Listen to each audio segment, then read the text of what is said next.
Fall high school sports are underway in Montana, and the first Friday Night Lights is set for August 28th. KPAX's Jack Ginsburg checks in with a Bitterroot team that's looking to replace their star quarterback.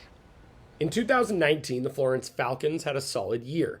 They went 6-2 in the regular season and picked up a first-round win in the Class B playoffs. However, the Falcons and three-year starting quarterback Colby Coleman's playoff run was abruptly ended in the second round by Fairfield.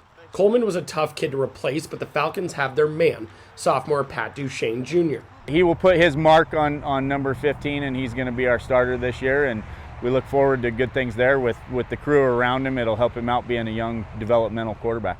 I feel like he's going to be a good player. Of course, he's not the same running quarterback that Colby Coleman was, but those definitely fill in some big shoes.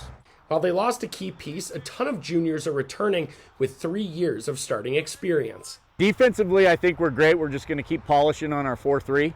You know, we've got a lot more depth in our line than we've had in years past. Really excited there. Our skill positions are really deep in the defensive backfield and at linebackers. And on offense, I think, you know, we just return a slug of guys that have huge experience, you know.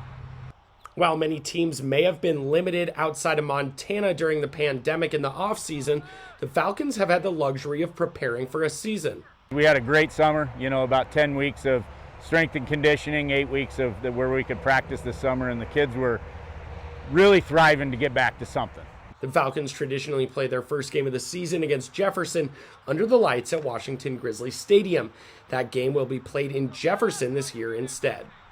It's definitely going to be a little off and weird when we start the game, but I feel like we'll once we get into it, it'll be just fine, and we'll come out strong.